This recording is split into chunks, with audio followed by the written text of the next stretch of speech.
Okay. So 5, 4, 3, 2, 1. Hello, my name is Michael Trajan Todoran, and I am the host of the Landscape Architecture Podcast.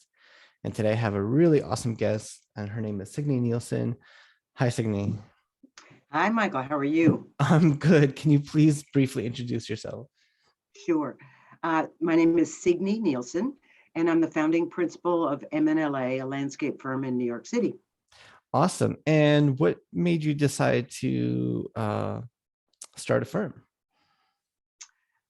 So I would say it was circumstantial. Uh, I found myself laid off from a job, uh, pregnant, and somewhat panicked that I would never be able to get a job under the circumstances of both being pregnant and soon to have a small child. So I decided to kind of just do freelance for a while until things settled down. And then it just sort of evolved from there. Yeah, that's not an uncommon story as far as people, either laid off through the recession or circumstance, and they just kind of have to make it work. And then projects start, increasing in size and scope, and all of a That's sudden you're running a firm. exactly Yeah, so you had to learn on the fly a lot of things. just about everything. Um, it is kind of amazing. And one wonders whether there should be some response from the academic world related to sort of business practice and things like that. I mean, I know there's a lot to teach in a short period of time if you're getting a master's or a bachelor's in landscape architecture. And we do take something called professional practice, but that a lot of that is ethics and law. Um, so I don't know. I do have to say that I was shocked at how much I had to learn. Well, you're preaching to the choir on that one. I've been an advocate for financial literacy and business practices in education for our profession for a very long time.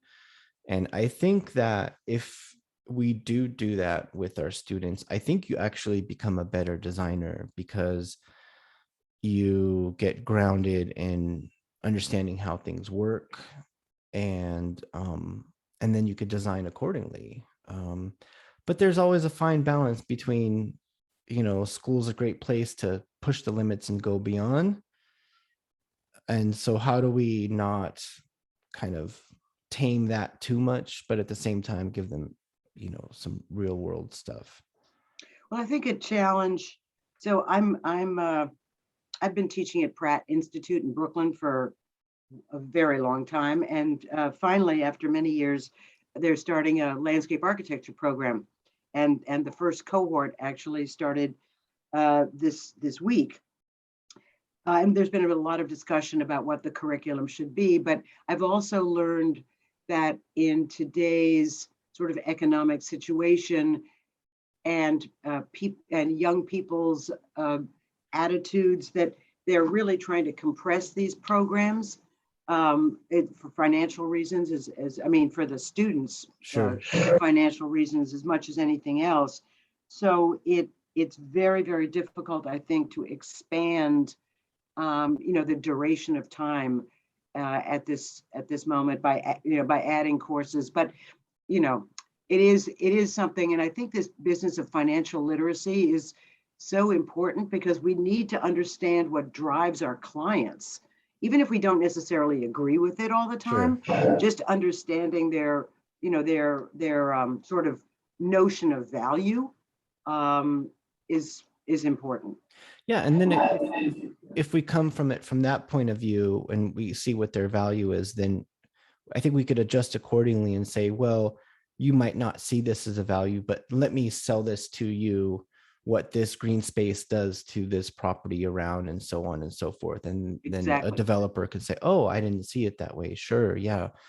Um, and I've had this conversation before, and a lot of times it says, well, if we're going to add that to our curriculum, then what are we going to take out? And I Right. always counter argue with, I don't think you need to take anything out. I think so. I was teaching at Cal Poly Pomona, And what I was doing is when we were designing a planting plan, I had all the students call the nurseries and say, okay, well, how much is a 15 gallon? How much is a 25 gallon? Right. And then you start seeing like, oh my God, this planting plan's $1 million, right? The budget for the project is $500,000, right? And we haven't gotten to grading or anything like that. So it doesn't mean that they can't plant their whole entire plan, but at least they have an understanding. Oh, okay, like this is how much this and this costs, and then you could edit out some stuff, and maybe you pick just a couple specimen trees and so on and so forth. But That's true. Actually, you could embed that sort of economic consciousness into the design process. Absolutely. yeah, sure. I mean, we do it every day, right? Yeah. So, okay. So let's get into kind of like a meat of the conversation. And the first question I wanted to ask you is, why do you see parks as critical infrastructure slash essential services on par with bridges, hospital, sewage treatments, plants, so on and so forth? Several responses to that. I think that COVID in particular brought to light what we as landscape architects have always understood to be the case, which is the value of open space in people's lives, in communities, in serving as a place where people can come together, both in times of joy as well as in times of crisis. And that with more and more emphasis now on wellness, which had, again, been an undercurrent, it really was brought to the fore when we were all kind of locked into our small spaces and alone in our small spaces. So that is a reason why I think it's critical. Then the question is, why is it infrastructure? And that's where I'm talking about it being on the same par with bridges and roads. So the critical is like similar to a hospital or a sewage treatment plant. The infrastructure part is that it's an essential part of the fabric of our city. It's how we as pedestrians think about our city, circulate through our city. We might go from pick a route because it happens to go by a lovely open space, or you can take a shortcut through a park or something like that. It is as much part of the circulatory system, so to speak, of a city fabric as is a road or a bridge. Yeah, I mean, I agree. And I think that, COVID has highlighted many things, and that being particularly one of them. So is it less of a sell now when you're presenting your projects to clients on the importance of it, or are they coming to you understanding this, or where do you see the, I guess, the general public or in developers and cities mindset on this particular topic? I'm going to split those two Sure. client types, the municipal and the private. So on the municipal level, I see a lot more dollars being invested in parks all over, not just in cities, but all over. And from a developer standpoint, they clearly understand that their prospective tenants, buyers, what have you, are very interested in wellness and open space. And so it sells. So they're looking at it from the standpoint of revenue, whether it's rental or Sure. sales, and municipalities are looking at it as something that has been historically underinvested, at least in the recent past, Sure. and that it's time to make up for some of that. Yeah, and I think that it's not going to go away, right? Like I think once people understand and live in an area where they have open space, it's going to be very difficult so to have them pull that back, right? So I think the clients themselves, and clients meaning not meaning our clients, but the clients that will be using the spaces are going to say, no, we want these, right? And they're going to put their dollars towards, spaces that offer that, whether it be a rooftop garden that's small, that is as much as a developer can possibly do, or if you're more in a rural area, something larger and more, accessible from the ground level. Or I'm really seeing a lot of investment, particularly, well, there's always been this investment in New York City in my kind of professional Mhm. lifetime, but in upstate New York, in Connecticut, Massachusetts, of uh, looking at I guess post-industrial sites. Sure. And New York's been doing this for a while, and some other cities have as well. But it seems as if more people, more municipalities are getting on the bandwagon with looking at the fringes and what could be converted into public open space. It's kind of wonderful that people often ask me, non-professionals ask me, so what, you're a landscape architect in New York City, what do you do? Rooftops? And then I start explaining, well, Sure, there's like sure, sure. waterfronts and, Yeah, there's all sorts of, and they go, oh, yeah, but and since our firm does not do private residential work, sure. it is even more confounding Yeah. to the sort of uninitiated. Oh, it's the burden we bear. It's um so when I think of New York, I think of resiliency. I don't know why. I mean, I've only visited there, but just that's the what I have in my head when I think of New York. And so I'm curious as to what your definition of resiliency is.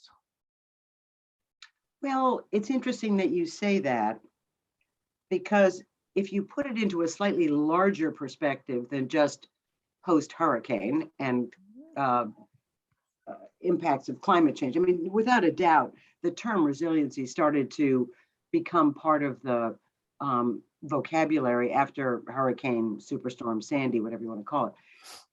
But if I think back on it, I would actually think about September 11th, 2001, Sure. as the first time. I've lived in New York close to 60 years, Sure. and there have been many challenges uh, over those 60 years.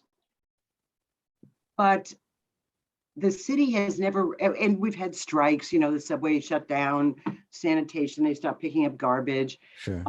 Those are just sort of par for the course as far as I'm concerned. But when the World Trade Centers collapsed and we were, attacked and 3,000 people here died, and all the power was shut down. I happen to live 5 blocks from the World Trade Center, so we were without power uh, um, for about 10 days. Uh, it was an amazing coming together of those people who had stayed together, had stayed in the neighborhood. We Mhm. were supposed to evacuate, but many of us didn't. And that really brought to light the term social resilience. Mm. We needed each other. We didn't know what to do. The FBI was all around us. We had army here with tanks, on our streets that we've always, I raised my kid on. And it uh, the world was trying to make us afraid, and we were trying to go on with our lives, Right. and we only had each other to sort of talk to. I mean, the fire department let us plug in our cell phones because we had no power. And it was this amazing. Restaurants started serving us free food because they knew we couldn't cook and we couldn't shop because nothing was open, and all their supplies were spoiling. Sure. So it was a really beautiful time of social resilience. So then moving forward in time comes Superstorm Sandy, and again, my neighborhood was under about 6 feet of water. Not my particular building because I'm just a little bit higher, Mhm. but one of the parks I designed on the Hudson River and another one I designed on the East River were both totally inundated. And it was shocking. I went out there watching the storm, watching the tide rise, watching the West Side Highway, watching cars just like slowly submerged. Oh my It goodness. it was shocking. So that then brought the issue of physical resiliency to light, and then of course following that is economic resiliency, and looking then on the enormous number of maps that came out about the impacts of the storm, and looking at how many vulnerable neighborhoods Sure. neighborhoods that have been disinvested, neighborhoods that are built on landfill. It's just the intersection of landfill, under disinvested communities, and flooding is remarkable. Right. It's remarkable. So that brought to light what I think we're now mostly focused on, which is, okay, climate change is for real. We have to deal with this. How do we deal with it? And it's very easy. The city kind of immediately started protecting hospitals and sewage treatment plants. Right. But they kind of sort of left parks to fend for themselves. Right. But I think what you're also offering is that that parks and open spaces as critical infrastructure, not just from a social point, not just from a social perspective, from actually a functioning space for resiliency. Can you elaborate on that? Like, how does that work? So I've been thinking about this a lot, obviously. The way I see it is that there are kind of four basic strategies if you're looking at waterfront open space. And Sure. New York City, about 125 miles of our 525 miles, roughly speaking, is parkland, which is a high proportion. Mhm. I don't know whether it's comparable in other coastal communities or riverfront communities. But if we're thinking about how, where industry was historically located, or shipping or such, it is probably not unreasonable to think that a comparable proportion exists in other water-based communities for historically transportation, manufacturing, blah, blah, blah. Sure. So if that coastline then was potentially parkland because it was, quote, unbuildable, because it was a wetland, or it was not particularly good soil, or what have you, then that really puts it into the category of soon to be nuisance flooding, especially in where we are in an estuary where we have about a 8-foot tide twice a day, up and down, 4 feet up, 4 feet down. So with sea level rise, which the statistics, the scientific research just came out, is actually accelerating at the highest rate that they had anticipated, we will have what we call nuisance flooding within a very short period of time in many of these waterfronts. So one question I ask myself is, at what point does nuisance flooding actually make that park unusable? Right. Excuse me. In thinking about that, and I'd say we've designed probably all 4 of the scenarios that I'm about to describe. Sure. One is to make the edge more porous. In other words, get rid of the hard edges, the bulkheads, and put in either riprap. We really generally don't have the horizontal distance to put in a wetland. Sure. We can dig in to create the wetland, but then you've got to think about, well, what proportion of parkland am I actually removing from future use by people if I dig in, since we can't fill out? So that's one scenario, creating a softer, more porous relationship between water and land. The other is to think about elevating a park. Sure. So raising it to whatever level you can A, afford, and B, makes sense from an inland standpoint, because you can just kind of trap the water behind it. Sure. And then how do you treat that edge? Do you bulkhead it, rip wrap it, whatever, because you're obviously not going to make a wetland out of it. Right. And then the other two are based on the notion of actually a wall. Right. So the wall can be on the water side, or it could be on the inland side, wherever that sort of edge. But while it's effective, and the Army Corps of Engineers they think that's the solution. Is what always just the barrier type? Yeah, hard, sure. Hard, really hard. I mean, And that's it has just to meet old certain, thinking, but then you right? don't see the water anymore. Right. I mean, to me, it took decades, almost a century, before New York City realized it was Manhattan realized it was an island. Right. And now we're going to put up a wall around it. Sure. So it's very difficult to balance people's desire to be safe and not have to worry about the future of sea level rise and storm surge and what have you, versus retaining that relationship, visual, physical, psychological, emotional, to being on the water's edge. I don't know the challenge. I don't know the answer. Two questions. One, do you think that one park could incorporate all four of those strategies within one space, or would it be like a case by case basis using one of those different four strategies? It seems like you might be able to have like an area that's porous that then goes into something that's a little bit more solid, and then maybe it could even wean back down into something porous again, and then a little elevated platform somewhere within that. You could. I mean, I think it really depends on the size of the park. Sure. How many strategies do you want to use? The other thing I would say, which is a little technical but important, which is where's the money coming from? Sure. If the money's coming from the federal government, and the project is a quote resiliency project, the Army Corps unfortunately uses the word protection, which is a word I totally dislike, because we will never be truly protected.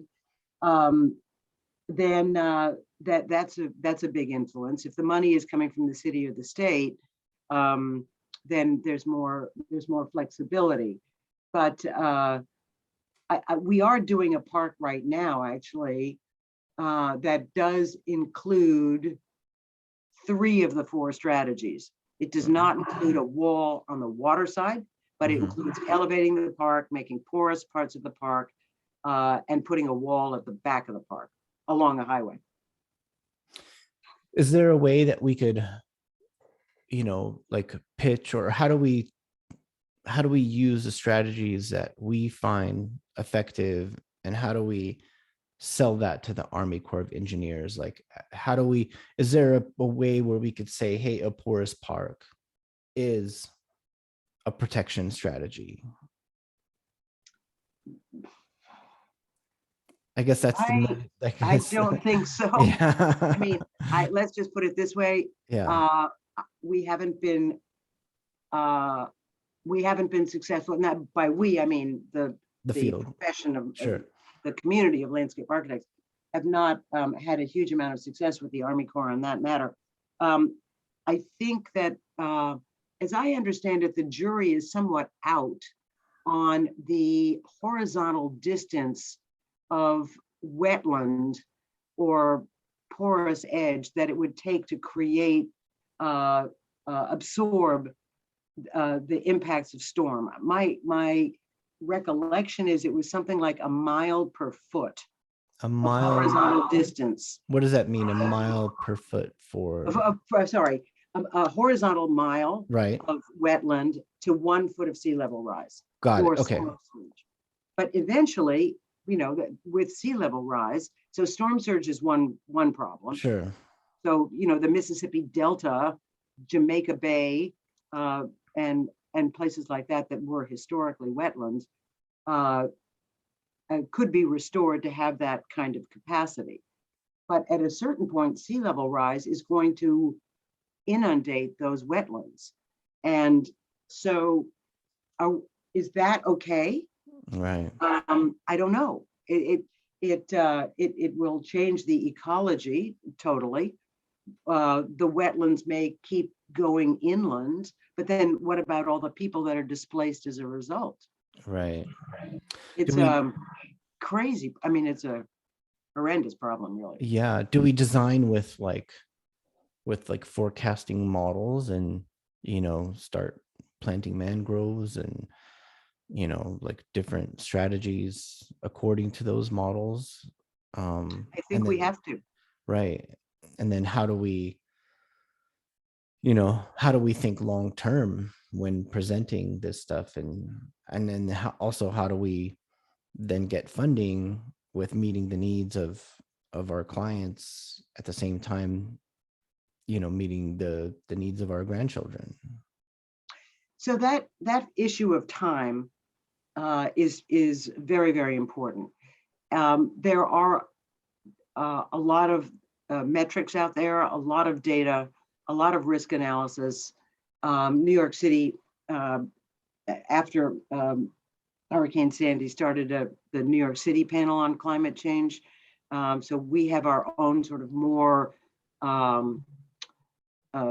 location specific data Sure. than the national panel. And it's forecasted to 2050, 2080, 2100. Those are sort of the benchmarks that have been used. And then you also think about, well, what is back to the kind of critical infrastructure thing, should be the life of a park? Mm, A hospital is typically designed for at least 100 years. Sewage treatment plant, at least 100 years. Things that are built out of concrete, maybe 70 years, because that's kind of the life of concrete. So you can start doing a risk analysis on various types of critical infrastructure and design accordingly, and think about how that structure is going to be impacted over time. Now with parks, while parkland is technically by law in perpetuity as as state or city parkland, but parks tend to get redesigned or reconstructed at least in part every maybe 30 years. sure. The play equipment gets out of date, the ball field is worn, the fences, blah, blah, blah, blah, blah. So renovating parkland is something that goes on all the time and doesn't have anywhere near the length of a window as a highway, bridge, or hospital, but the land, the foundation, so to speak, of that parkland is in perpetuity. So it's a kind of a strange dichotomy, but I do think a lot about time. Right. It's a big deal. Is there a way, I mean, is there a way to design with the anticipation of that, where, perhaps like some of the infrastructure at the beginning of the park, maybe the park suffers a little bit at the finished, polished end, because maybe a little bit more money we spend on a more solid infrastructure to allow for a reinterpretation in 20 or 30 years, and leaving it somewhat ambiguous, so that way what the times are telling us is how we could design it in that way. I'm curious if that seems like a strategy that we should at least look at. Well, there's no question that the waterfront parks that we are designing now, we are elevating the utility systems above Sure. projected sea level rise and storm surge, because uh, let's just say it's a water play feature or a restroom, or it has a concession building in it. Without a doubt, we are elevating the mechanical systems and Is electrical systems out of the flood zone, okay. And then are we even if the park is low. right, but are we elevating them to a point where they're exposed in some kind of fashion, or how do we? Well, the way we've been doing it is we'll create some kind of a landform that sort of fits into Got it. Okay. the landscape, and then we stick the building or the mechanical system on that hill or on the roof, or something or other. It doesn't stand like a big Sure. eyesore Sure. coming out of the Yeah. ground, but you try to Sure. think about how to increase the elevation such that you can get mechanical systems out of harm's way. I understand. Yeah, and that seems very geographically specific. Where if you're in the desert, you still, I feel like, have an opportunity to, build those infrastructure spaces subsurface, right? Because, Right. and then you could do with that you like. Um, so I think we're in agreement that it's not acceptable to lose parkland to rising sea level. What's the alternative? And what are the visual, psychological, and physical impacts of that? I like the boldness of that statement, Hmm.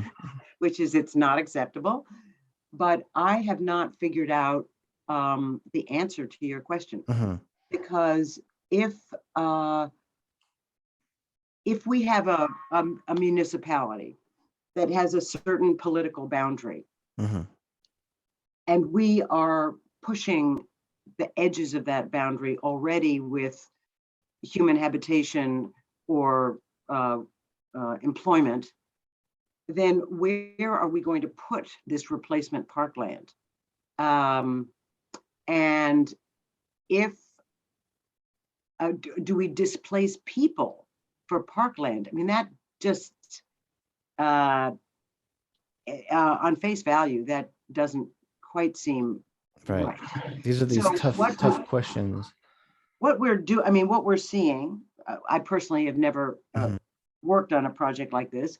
What we are seeing is either buyouts that states are buying out property to encourage people to move away from very vulnerable shorelines. Sure. I've seen it in New Jersey, and I've seen it in a number of places in Florida as well. So that's one strategy where there is place to build.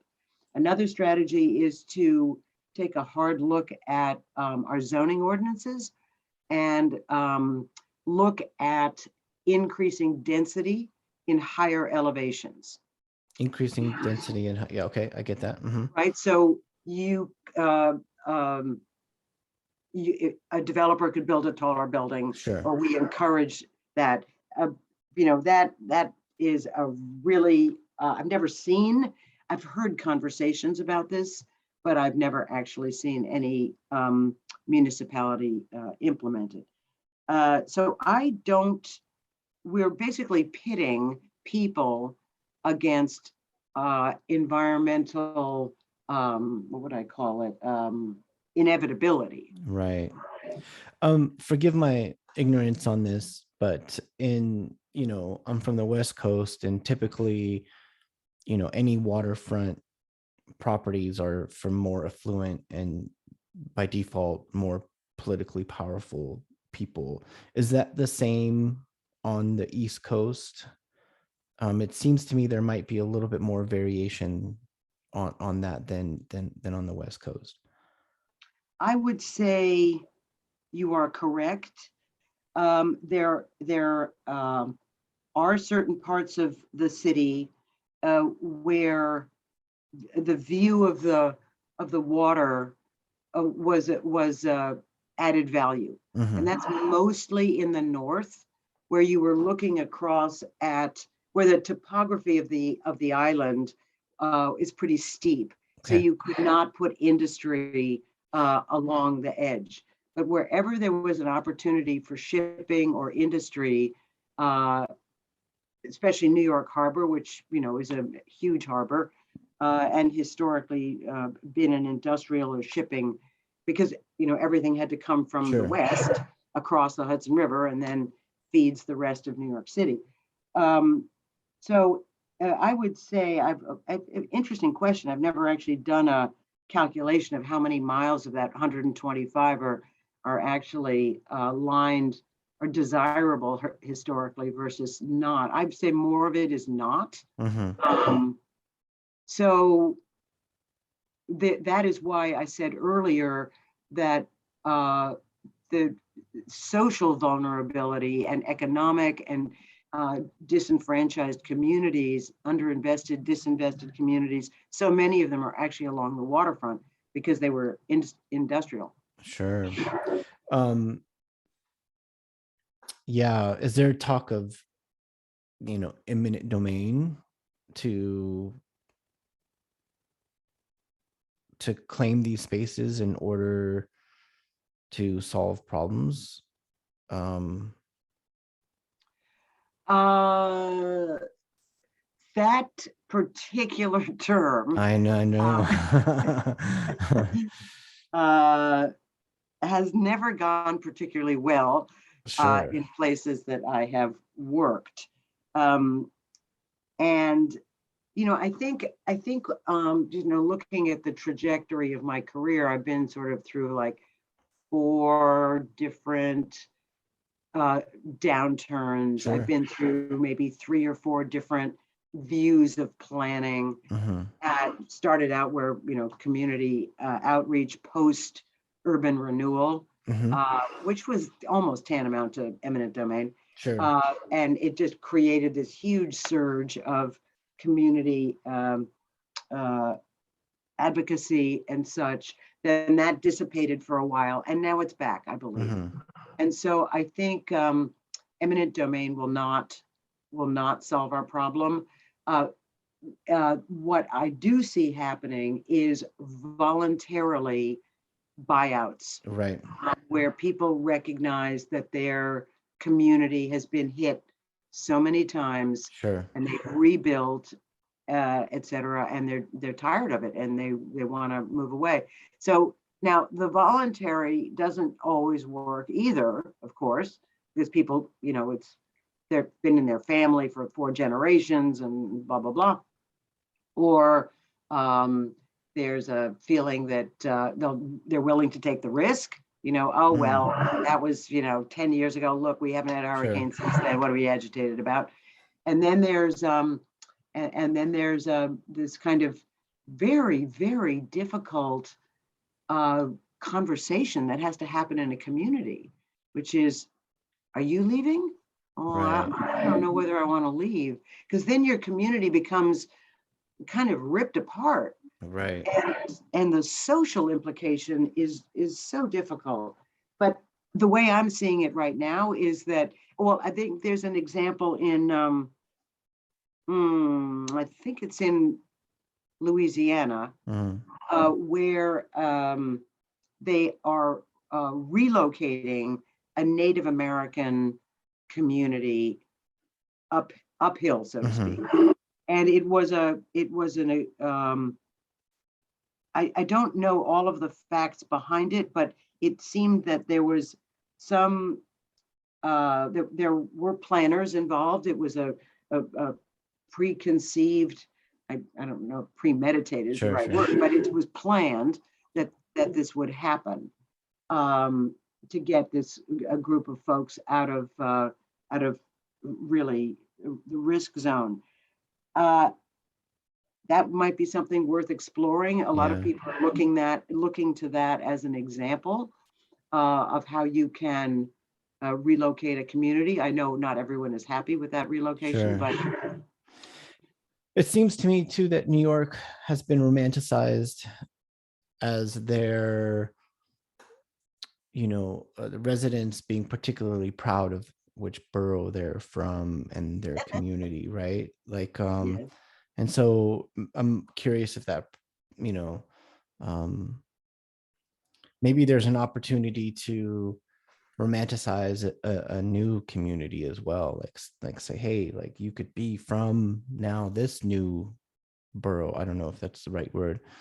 Um, like we could bring you into this new space and design it accordingly to like attract people from areas that are going to be hit particularly hard.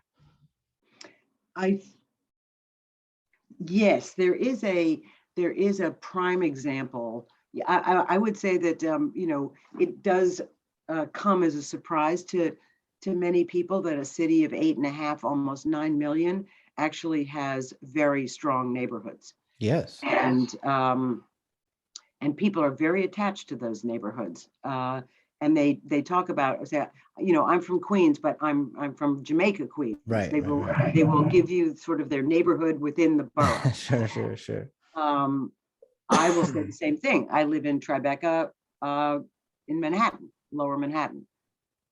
So we are very neighborhood based. There is a extremely vulnerable community on a barrier island.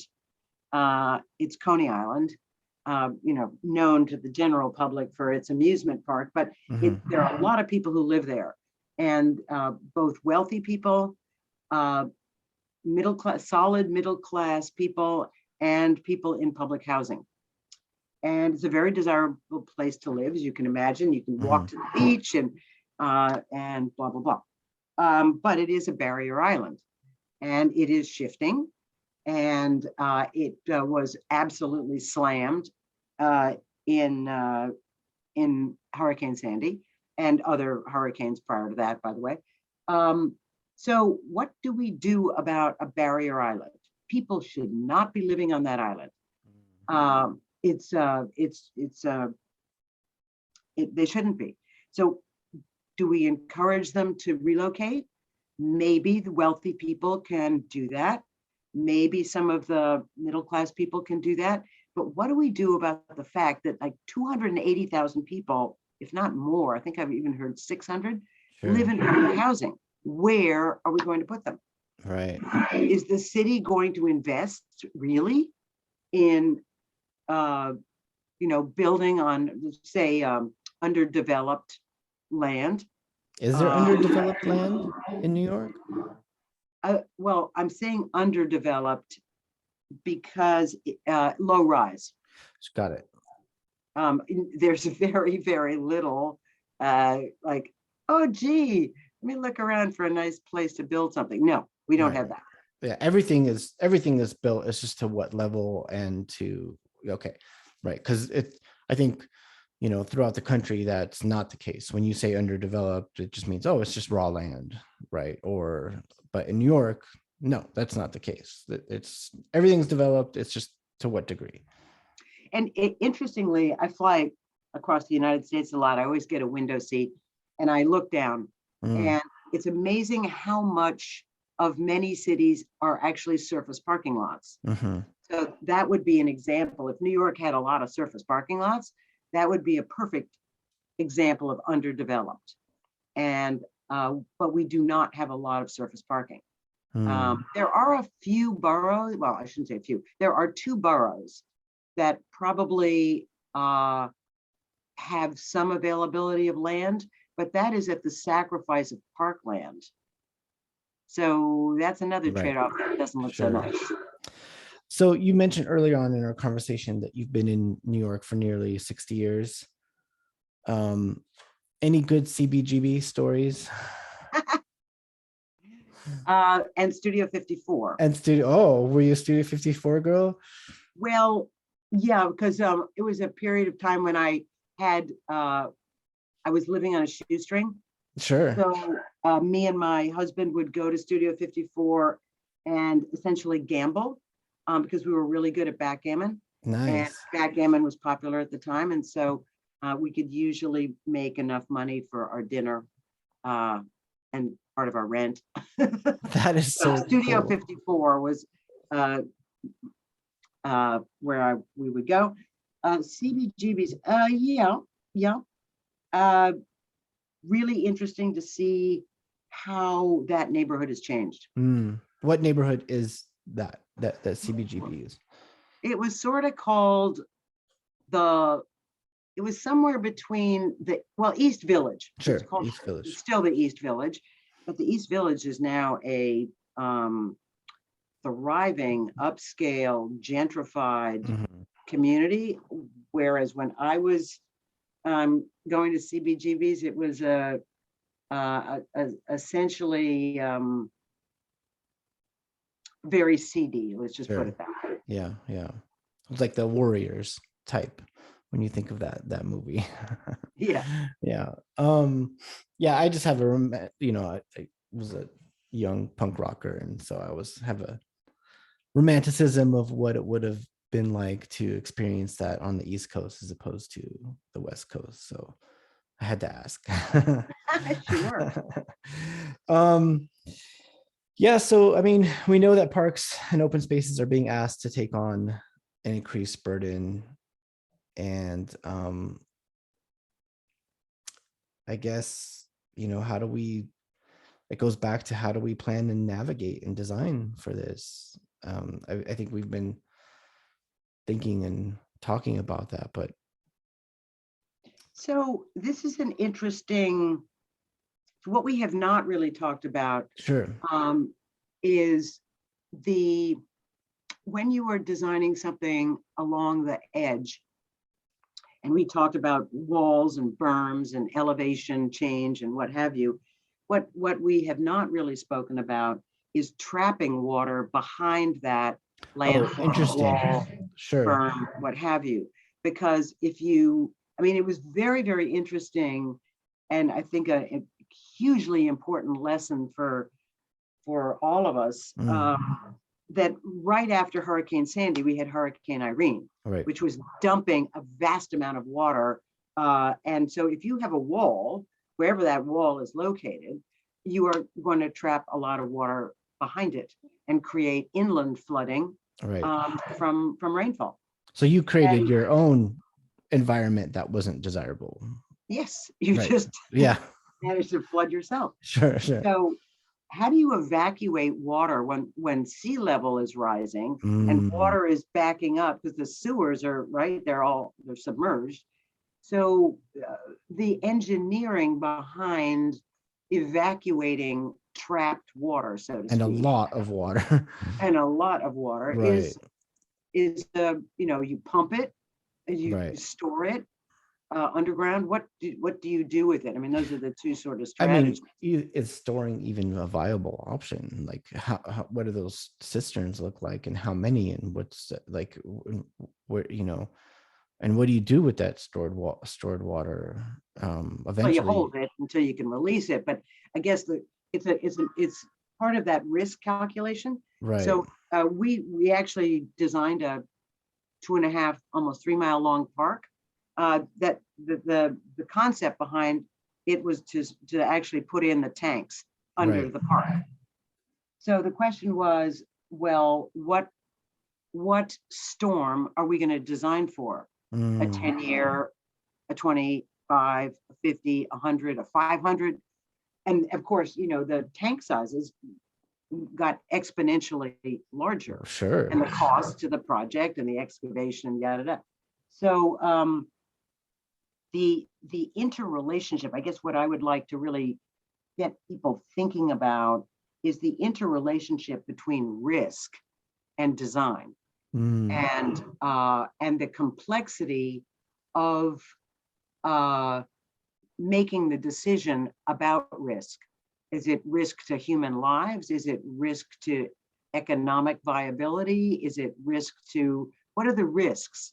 And and who and what is the cost, uh, uh, you know, social or otherwise, uh, to evaluating that risk. And this is, to me, I think that it's not just an intellectual challenge. I mean, Hmm. it's a real challenge on every level. But more and more and more, I'm finding that conversations about design are about risk Right. and risk Well, mitigation. I mean, if you're going to talk risk, let's talk reward. Then what's the reward for investing in in spaces like this? Oh, I like your glass half full. Um, well, yes, with risk is the reward, that if we create a uh, a new or a renovated public open space that has a design life of 50 years, say, um, that's a reward to a community or adjacent, or maybe it's a regional asset, who Hmm. knows? Um, and that is a huge reward, because otherwise, that, let's just say that parkland would be lost in 25 years. So Sure. you get another 25 years out of that parkland. So there's the, of course, the community reward, social reward, uh, the mental health reward, which is becoming really increasingly more significant. Hmm. And then there's the the physical reward. But I can tell you that we as designers are much more open-minded and broad-minded, I should say, Sure. broad-minded about what reward means. But the people holding the purse strings look at it through a much more narrow lens. Uh I've been thinking a lot lately for a couple years now about, should landscape architects start thinking about becoming our own developers, right? It seems like we're always looking for somebody to fund our projects, our ideas, or, you know, bring to life somebody else's ideas. But at what point can we say, hey, why don't we fund ours? Why don't we do group funding on a mass scale? Why don't we become developers? Why don't we become entrepreneurs, in that sense, and start funding our own projects, whether it be something smaller or something larger scale, where we are the leads? And we are starting to see where landscape architects are the leads on more and more projects, which is fascinating. Except when you're the one putting together all the construction document sets. But uh but what do you feel about us becoming our own developers? And curious if that seems like something we should even entertain. Well, I'll say that the kind of closest that I've observed, both in our own practice and other of my colleagues, is to uh, try to obtain grants, Hmm. or try to sell a project to a municipal agency. Like So, preemptively think yeah. of what this space should be and then present it. Mhm. Hmm. So, or, let's just say we have by we, I mean the Sure. profession, um, has an idea to do some kind of a pilot project that we believe will really go a long way toward advancing, I don't know what, let's just say Sure. stormwater management. Sure. So then, there are a number of potential sources for that pilot in Mm. terms of funding, and then we try to raise the funding. And I've seen that we've done it, and our firm and many others of my colleagues have done the same thing. I've also seen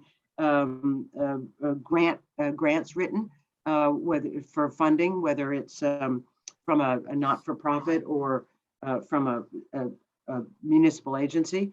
So uh, that's what I've observed. I've also observed that procurement, project procurement, is going a lot more into the design build world, Mm-hmm. where municipalities are finding that the design build model is faster, and oftentimes they feel that they're getting a more value for their money in that process. We have been part of a few design build projects where we are accepting a certain amount of financial risk. Mm-hmm. But so I think it's creeping in that direction. Mm-hmm. But I have one of my classmates from landscape architecture school actually is an architect developer in Mm-hmm. Boston. And so I don't know how he got there other than he felt frustrated, Yeah. as you just described. He got investors. Right. So, I mean, I don't see why we couldn't do it. I'm not in the mood to take on more risk than I'm currently personal Yeah.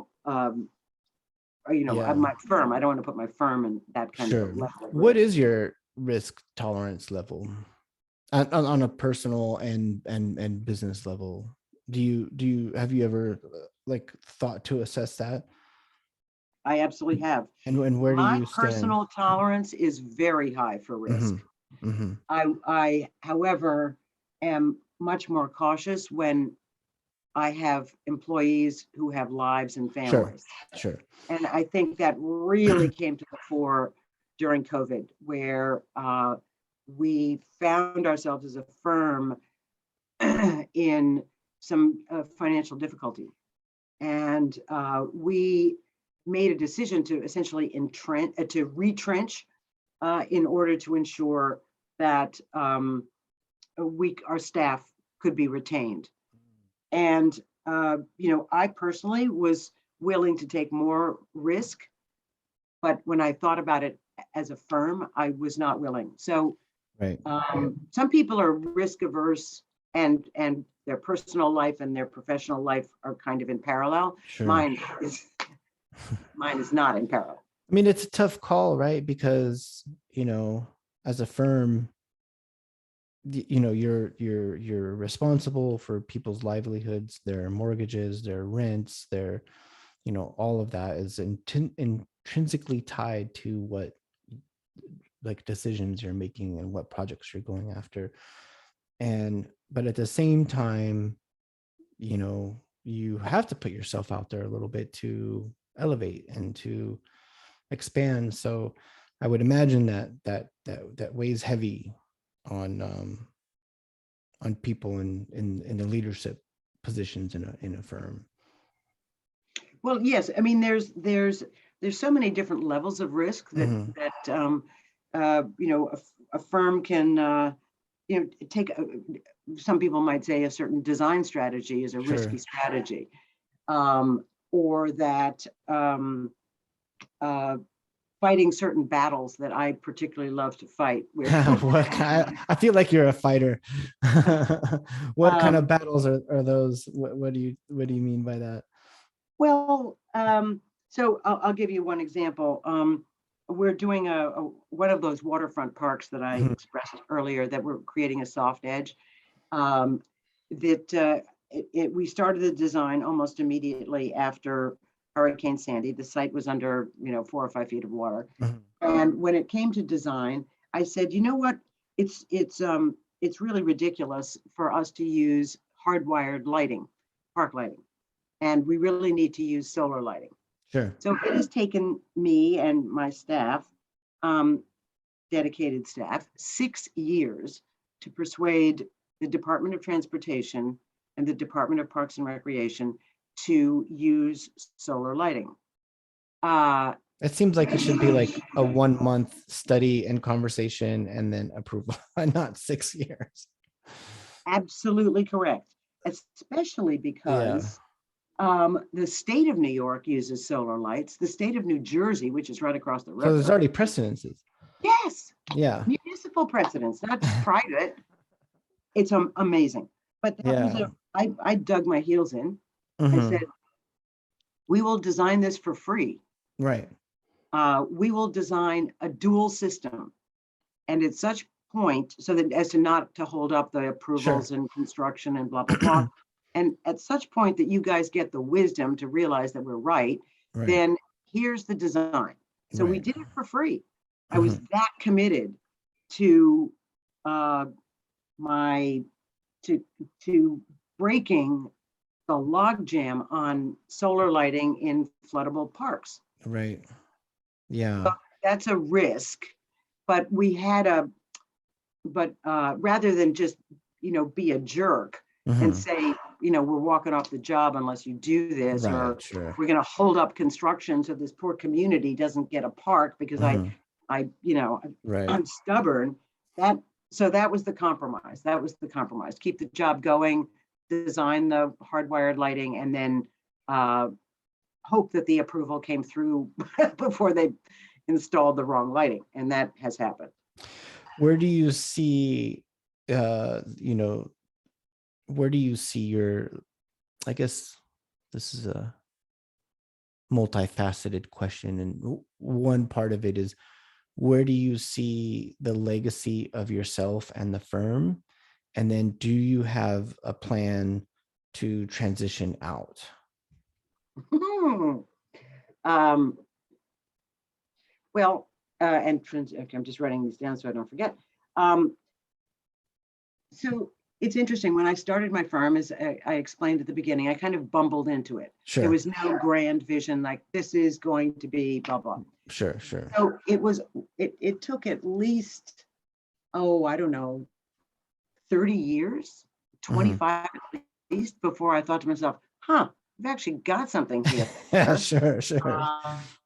Um, and I got a business partner, Kim Matthews, Mhm. and we actually had shares, and shares had value. And I thought, whoa, I'm Right. not a kid anymore. And then we started. I knew that Kim wanted to retire. Mhm. That was a well-known um, understanding between the two of us. I asked her that I didn't want to retire at the same time she did, and that one of the strategies for the future of the firm should not be selling out, because I Mhm. did not want to work for somebody else. Sure. And so she agreed. And so we moved forward and we elevated two of our wonderful longtime staff, and they are now my partners. Sure.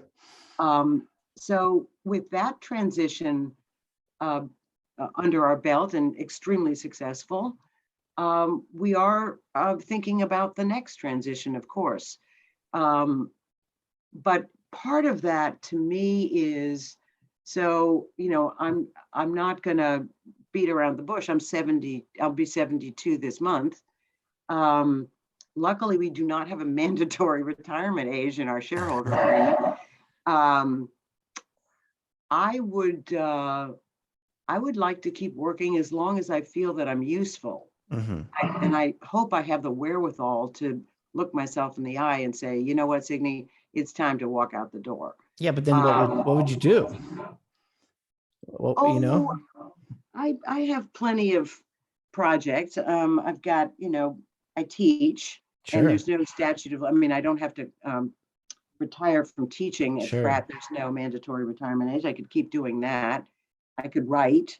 Um, I could actually, travel a bit more. I could do what retired Yeah. people. I would never retire. Right, right, That right. will I not don't happen. I don't see that happening either. No. Yeah. But however, that being said, I may turn over the reins Right.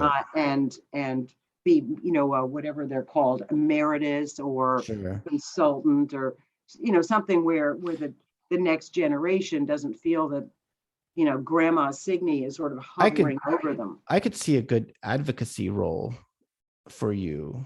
It seems like you're passionate and you have a lot of really good, strong ideas. And perhaps like you could get your lessons learned, and maybe it's a advocacy slash consultant type thing, right? Where it's like, hey, like this is what we did at this project, but you could combine that with traveling and say, hey, go to this space, and this is our lessons learned. This is where we failed. This is where we succeeded. This is what's going on. I think that is a great idea.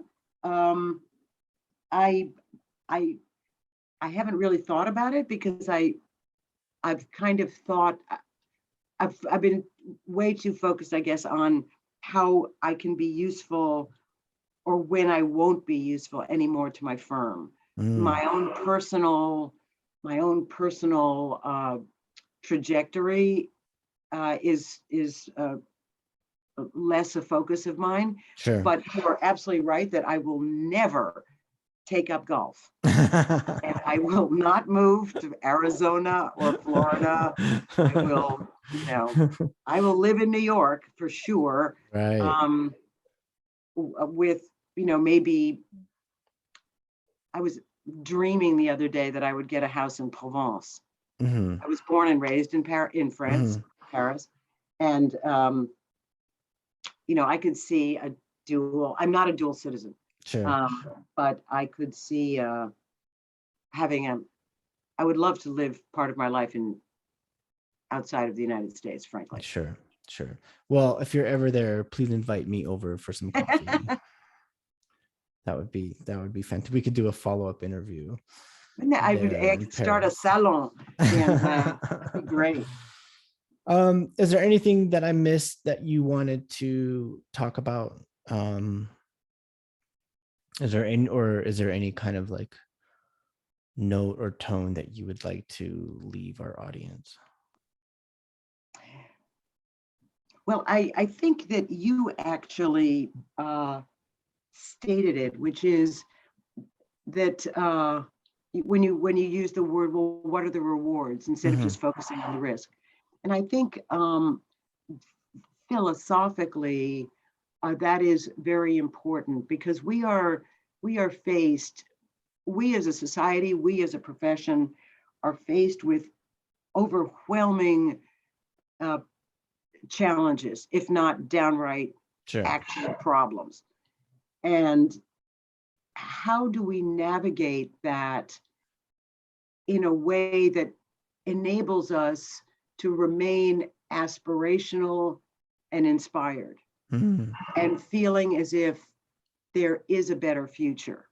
I feel now that there are people who don't, for good reasons, uh, don't feel that their generation will be as fortunate as, say, Sure. my generation, for a lot of different reasons and in a lot of different ways. And that in turn leads to a certain sense of hopelessness and helplessness. And I I am pretty Pollyanna about this, what I'm about to say, Hmm. and it may just fall completely flat. Sure.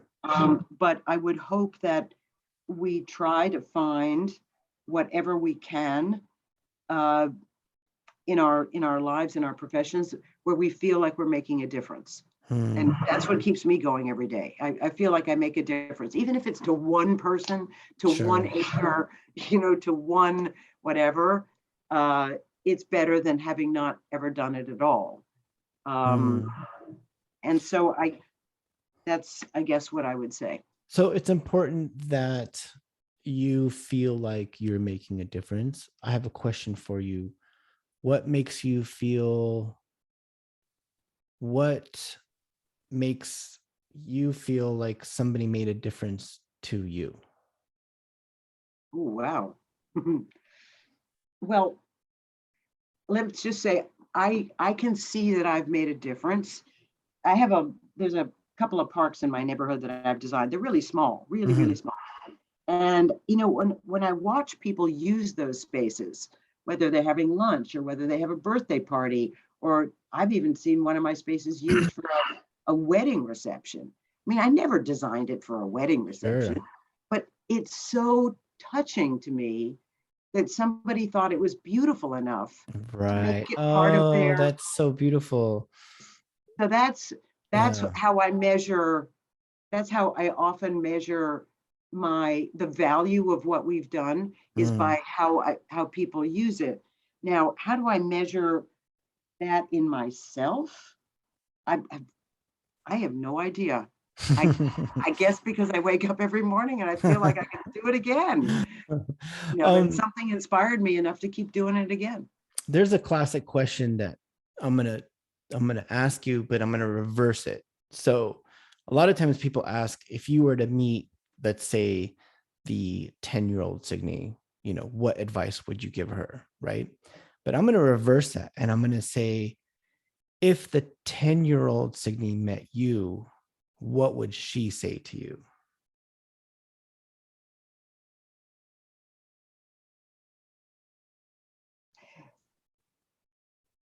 Keep going. Mm, Um, keep doing what you're doing because you do it well and you mhm, have a lot of conviction and you've got a lot of energy still.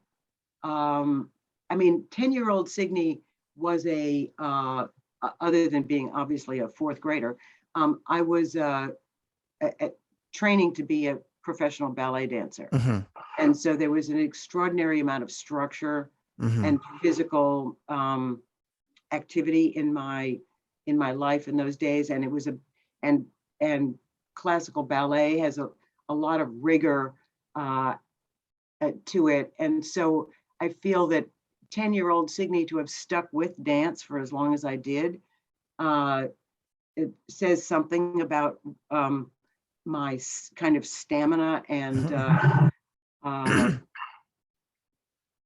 yeah, and perseverance. And I guess that my 10-year-old self would just keep saying, keep doing it and keep trying to make a difference. She'd be Keep proud. trying to get better. She'd be proud. Oh, I don't know. I do have a 10-year-old grandson. I Oh, can no ask him. way. Yeah, I'm sure you're like the rad grandma. I remember when I first met you at ASLA in Philadelphia. I think you walked in with a leather jacket and some swag, and I was like, oh, she's cool. So it was so great talking to you. I look forward to releasing this to the public, and I look forward to maybe grabbing a cup of coffee or tea with you at ASLA in San Francisco. That would be wonderful. I really appreciate your questions, your insights, and yes, let's have coffee in San Francisco. Awesome. You have a great day. I'm gonna go work on a construction document set right now. That's overdue. Okay, I'm going off to give a community presentation. So Awesome. see you Best soon. of luck. Thanks. See you Okay. soon. Cheers. Bye. Take care. Bye.